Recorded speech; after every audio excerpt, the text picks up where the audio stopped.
So, one of the main aspects of getting started in real estate, whether you are investing, if you're purchasing your first home, if you are getting into wholesaling, some of the things that would normally get handled for you almost entirely by a real estate agent would be finding a title company, having a title company, um, knowing who to ask, like what is a preferred title company for the particular person, situation, or the investment, whatever the case may be. Um, but if you're not working with a real estate agent, because let's say you are targeting off market properties, like most cash buyers might be, and of course, wholesalers typically go off market as well, direct to seller. You're not really going to know how to get to them. Maybe you're in a totally new market and you've never even inquired with an office about it before. You still got to figure that out in order for you to be able to execute your contracts with your seller and then move the process through to closing naturally, getting paid. So that's what I'd like to cover on, talk about today. If we haven't met before, my name is Erica. I am a wife. I am a mom. I have two young boys. We live in Florida. I live and work out of Florida, so I do wholesaling out of this state. But then I also will partner up with other people who are working elsewhere, whether it's out of my county or out of state. So I run into this situation often because, first of all, a lot of times I help people who are wanting to get their very first contract. I'm no expert. I've not been doing this forever. I'm sharing wholly on this channel from the viewpoint of someone who's done a few closings, who wants to help people like come along rather than being someone who is super far ahead in the process, like a lot of the YouTube channels, for example, or like the courses that you can buy, where these people are earning millions per year, which I love that for them. It's the goal, trust me. But I know that every time I purchase a course or something from someone, I feel like it's so far out of reach. Like it's something that I would like to get to, but I'm not there yet. So I like to work with people who are getting their like first or second um, properties under their belt, because it's so hard to make that first transaction happen mentally. But the reward for me personally, when I got to that point, was literally the fact that I proved to myself that I can do it and that it actually worked, and that I actually got paid. So, a big part of that is the fact that you have to find these resources. So now you have to have your documents in order. You've got to have contracts. You have to know how to find and reach out to your seller. You have to be able to negotiate enough to where you can actually get a good deal under contract to be able to turn around and profit from it if you're planning on reassigning it or whatever the case may be. So, what about the title company? Now, every state is going to be different. Of course, they're for the most part. Most of the states are similar in how they function as far as real estate transactions. There are going to be a few that are going to be the outliers of how they function, what the laws are specific to that area. And as you may know, there are several states who are basically trying to form regulations and laws around wholesaling or the reassignment of contracts. As that begins to occur more and more, I think that as an industry, we will have to adjust and really like figure out how you're going to accomplish those transactions to completion and still be moral and ethical about it. Um, so that's a fair point to bring up. I am in Florida, like I said, so we are. I think it's fair to say we're pretty liberal here as far as our government goes. But regardless, wholesaling hasn't been restricted here in any way, and we also have a lot of access to information. Public records here are very open, so you really don't tend to struggle with that. But you still have to know who to ask or where to turn. Um, and unfortunately, it seems like the only avenue is really to hop on like a Facebook group and ask a very large group of people what is probably perceived as a very basic question, but have you ever thought about like how did you find your title companies? I've never seen the information put out there. So, anyways, I could be wrong, totally wrong, but I haven't seen the information out there. So when I start to partner up with somebody, it's typically going to be a new market to me. So I don't like to really tie myself up with the small things that are just essentially going to delay me and my progress. I am a Oh my gosh, I'm sorry. The kids are on the camera and they were just hollering. Um, the the issue with it is, as a chronic self-proclaimed recovering overthinker, if I let myself get tied up too much on the nitty-gritty of the how without actually beginning to take action, then I'm just never going to do it.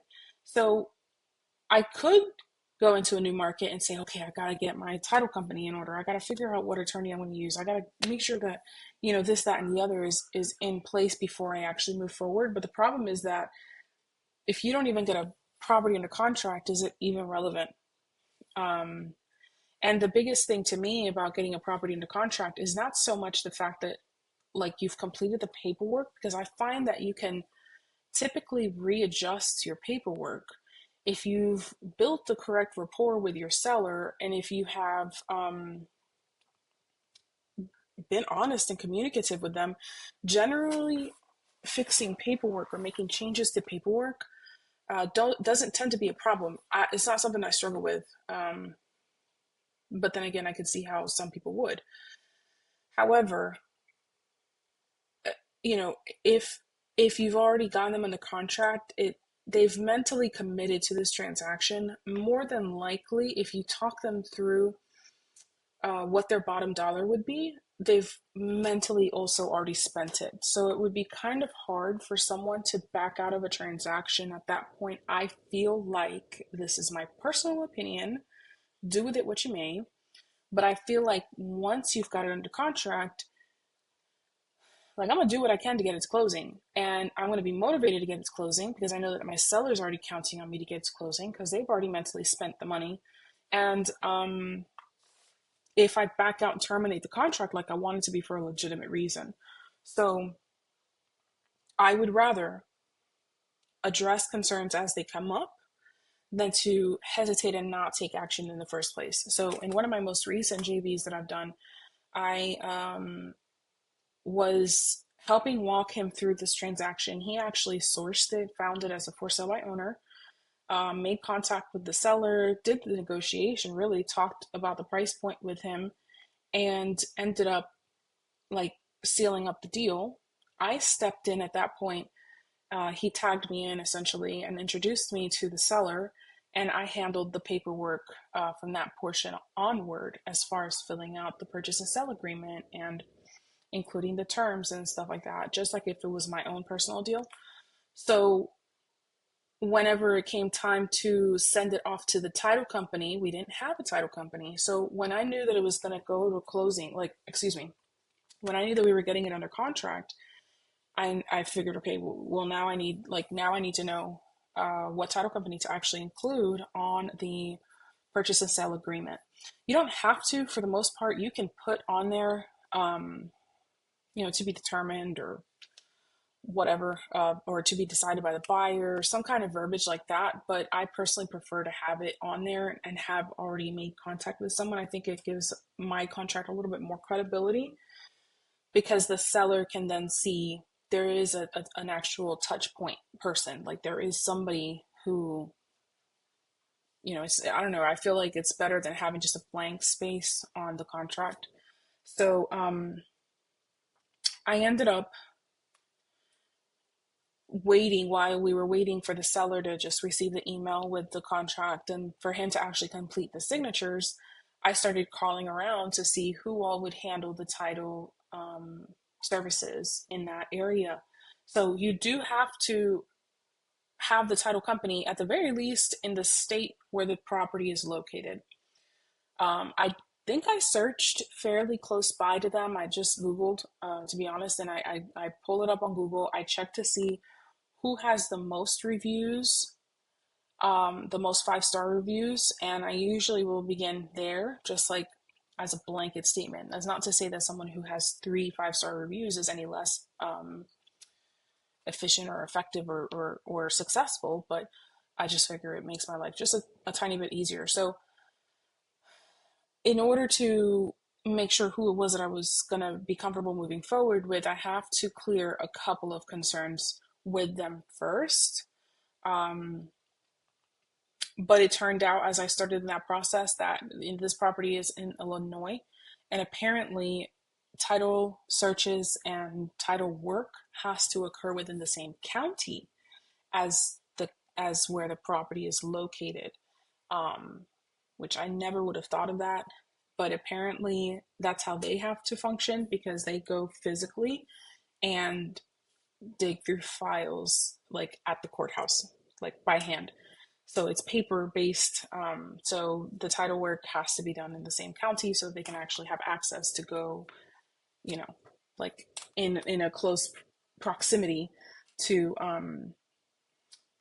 go and do the title search. So I was like, all right, that's cool. So I figured that out like within the first call or two, I think, because it was like I was asking the young lady and she was like, no, we're that's pretty far out from us. And I was like, okay. So it ended up being that it has to be within the same county. So I said, okay, cool. We can do that. So then of course I modified my search on Google to reflect the county that the property is located in, and then basically repeated the same process. I think at this point there was more, maybe like 4 offices in the county that, like 4 title closing agents or attorneys in that area. So I just went down the list at that point. So at the point that you begin to do your research as far as the title company goes, you're going to have to clear up a few qualifying factors. Now, please know that as especially someone who is on the buyer side, the title company on the buyer side is really there to be advocating for you and your better interests in the transaction, because at the end of the day they're going to be the ones who are issuing you title insurance, which means that they are specifically stating that you have clear title whenever you actually go to close and purchase the property. So that's important. Um, but just like you are, I mean, they're working for you essentially at the closing table. You will be paying them a fee for their services, but they also have a business of their own. They can very easily choose not to work with XYZ type of transactions. So one of the very first things that I have to clear up um, is this going to be a transaction you guys would pursue? Do you work with wholesalers? Have you ever worked with wholesalers? How comfortable are you with the reassignment of contract? Um, because that's obviously the crux of our entire transaction is going to be the fact that I will have a purchase and sell agreement for my seller, and then I will more than likely end up with an assignment of contract to my end buyer. And they have to be comfortable with doing that kind of work and accepting that type of transaction. So that's going to be the first question. Do you even work with wholesalers? Secondary transaction, how do you feel about, or excuse me, secondary question, how do you feel about working with wholesalers who are virtual? In this particular case, I live in Florida. The seller lives in Nevada because it's owned by a company, and my JV partner lives in California. So none of us are there. I'm sure we could probably go, maybe, but the whole point is that you should be able to complete your documents with a notary. You should be able to complete your documents with a notary and just have it go directly to the title office without having to physically fly in order to do whatever you need to do. So when I call them, I want to ask them, of course, both of those things. Um, Initially, I want to say it was like the first office that I spoke to, they don't even they don't even do work with wholesalers. And I even asked her, I said, do you mind sharing why you don't work with wholesalers? And I think, well, she didn't really say clearly, but the implication was that they had had negative experiences in the past with them. And they had just chosen not to work with someone. I said, okay, cool. That's fair. I understand. Do you know of somebody, or do you recommend of anybody else in the area that you might know would work with wholesalers? And she just recommended to go back to, excuse me. She recommended just go back to Google. I said, okay, cool. I can do that. I was already on there. So the second office that I spoke to, I went through all of these different questions and I asked her about the wholesaling, and she actually was not sure. She said she would have to ask the owner of the title company whether or not they would feel comfortable with doing a wholesale transaction. So she actually provided me with an email address and asked me to send her essentially those questions that I had um, with my documents, like for example, if I had my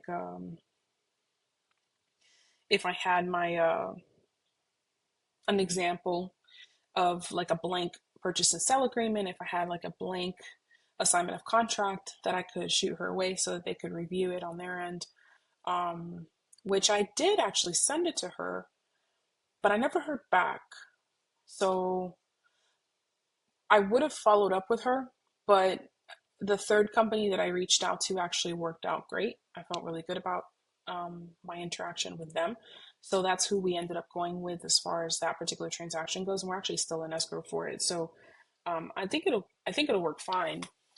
But I never followed up with her because I just was already going to go with the other company.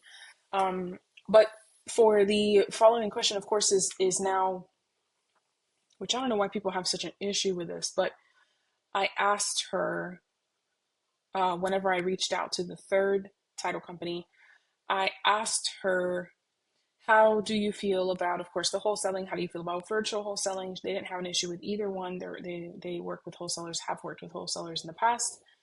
And I asked her because I know that there are title companies who will separate closing statements between the seller requirements or monies owed and the buyer. The reason why that's important is because the buyer's closing statement is going to reflect my assignment fee now, or any assignment fee. That's not necessarily a deal breaker. If you're honest enough with your seller, it's really not going to matter. Your buyer is not going to care because they're just going to care about their bottom dollar if it's a good enough deal. Um, but some people get, I don't know, some wholesalers, they get all weird about the seller knowing how much they're profiting off of the deal. My purchase and sale contract actually states on it that I am a wholesaler and that there is a possibility that I will be reassigning it for profit.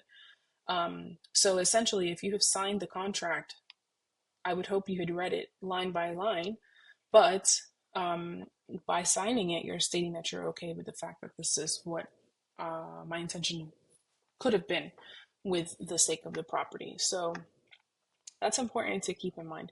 Um, if you felt like having it separated, if they didn't feel like separating it, I would just prefer to know ahead of time the title company was not going to separate the closing statements, so that way I could at least have the conversation with the seller more specifically, like more explicitly ahead of time, so that we don't get to like the very end of the transaction and then be having to answer like awkward questions. um, it should be clarified well in advance. If you don't say it already straight up, it needs to be said by then. So the next part after I figure out whether or not the title company would issue me a separate closing statement between myself and, excuse me, between the seller one from the buyer one, I usually will ask them as well what their preference is for when to open escrow. So in this particular case, I was waiting for the contract to be sent back to us from the seller. However, I asked the question because it's going to really depend on the title company's preference as far as when or how early do they want us to physically open escrow. So it's possible that they are okay with it or willing to open escrow like as soon as you get it executed with your seller. Just go ahead and send it over to them. That's an option that they may want. Maybe they want you to wait a little bit. Not that the contract isn't legally binding still, but maybe they want everything attached all together, packaged nicely. Whether it be attaching an assignment of contract already, which means if you don't have a buyer yet who would be coming in to step in as a cash buyer, it's possible that, like, when do you want it? Do you still want me to go ahead and open escrow now? Do you want to wait until I have the reassignment actually executed as well?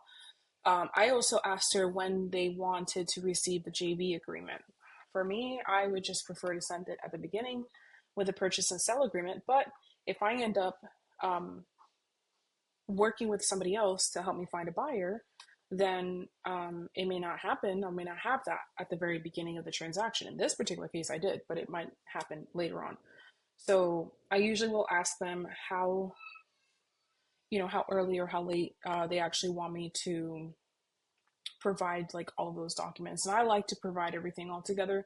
I almost would rather wait until I do have the assignment of contract, because I love to be able to, like, I like having the continuity of all of the paperwork being attached at one time, CCing everybody and making sure we're all on the same page. Um, but that's not always the case, and that's not always allowed, and it's not always the preference for the title company. So do what is morally, ethically, and legally correct for you, your area, and where that property is located. So that's my disclaimer. um, you figure it out from there. So the other thing I also like to confirm is the timeline for closing. My contracts, I typically, now the contract reads it will close on or before X date, but I usually give myself about 6 weeks from the time that it's executed until the closing date, knowing that it says on or before, just because I really don't like to deal with having to have the seller sign an extension if I don't want to, or if I don't need to.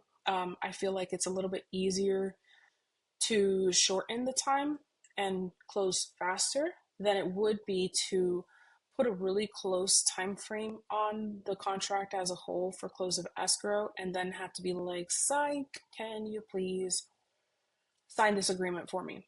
Because I feel like then you have to explain, if you don't sign the agreement, then we're essentially going to have to cancel the contract. It's like a whole mess and a whole issue I don't really feel like dealing with.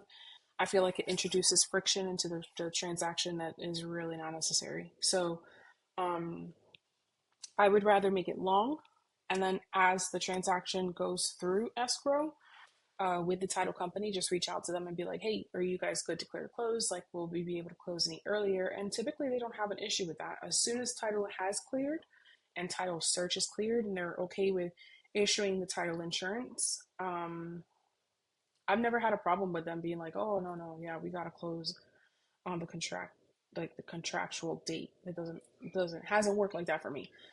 So that is that portion. The other portion is for my own information. I like to know what their procedure is for earnest money deposit. How do they receive it? How do they prefer to receive it? What's their timeline on that? Some title companies, especially in Florida, are very particular about how they receive their title. I'm sorry, how they receive the earnest money deposit because of fraud. So, scams and fraud they run rampant. Um, So they may have, as a title company, they may have a very particular procedure for how to receive that earnest money deposit. Now, technically, the responsibility for obtaining the earnest money deposit and sending it to the title company lands on the buyer. But I like to know. Not only that, but I also like to maintain contact throughout the transaction from the point that I actually send it to title and open title with them. I do like to keep up with it.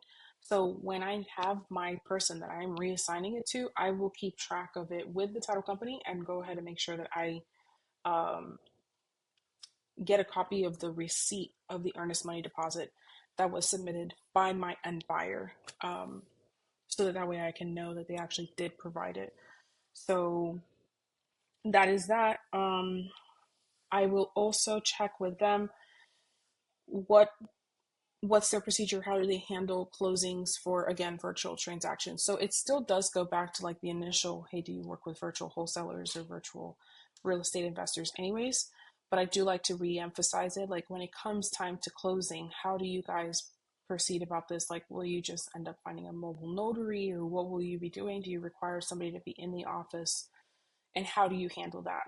Um, and then, of course, the last question, and probably the most important, would be, how do you guys pay out the funds? So, whenever I do get to closing, how will you redistribute them? Obviously, they typically will either overnight you a physical paper check, or they will wire them, wire the funds to you, but they may require some documents for that, or maybe like a signature for that or something. So it's possible that they could do that as well. It's worth the question though, because obviously we all want to know how we get paid and what the time frame would be on that. So whenever they do decide to um, say that they have to put it in the mail, can I call the day of the day that everything's been funded and cleared? Can I just call you guys, and can you give me the tracking number, for example? And then that way I know what to keep an eye out on, for my mail delivery, for example. So little things. Also important to verify, like in this particular case, I received all of the information. Like, she gave me all of her answers. Um, and I was like, okay, this looks like it's going to work out, thankfully, because I think, like I said, there was like the third or fourth of that county that would have been able to do the transaction for us. So, um, the next thing is, of course, can you verify for me your guys' contact information, so that way I can reflect it on the contract with the seller appropriately, in order to have it sent to you and it actually be correct. So I don't necessarily want to depend on what's on Google. I don't even want to depend on what's on their website. I want to get it from somebody who I'm on the phone with, as far as what's their fax number if required, what's their email address if required, and who would be the point of contact for the title company. So that's essentially what I would ask, especially when I'm breaking into a new market that I'm not familiar with, in order to find a title company who could help me complete my transactions.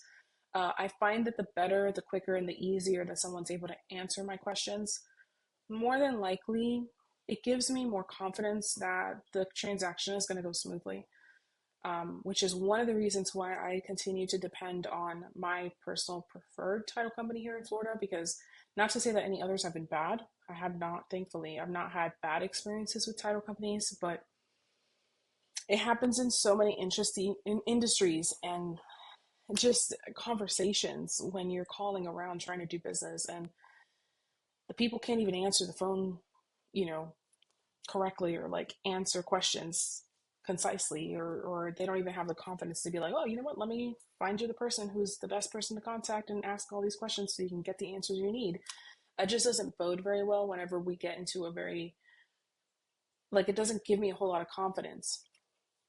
I want to be confident that my title company would be able to, and like has the capacity to deal with complex transactions. Like, if my transaction ends up being super complex, I want to have confidence that like you're going to be able to hang in there with me.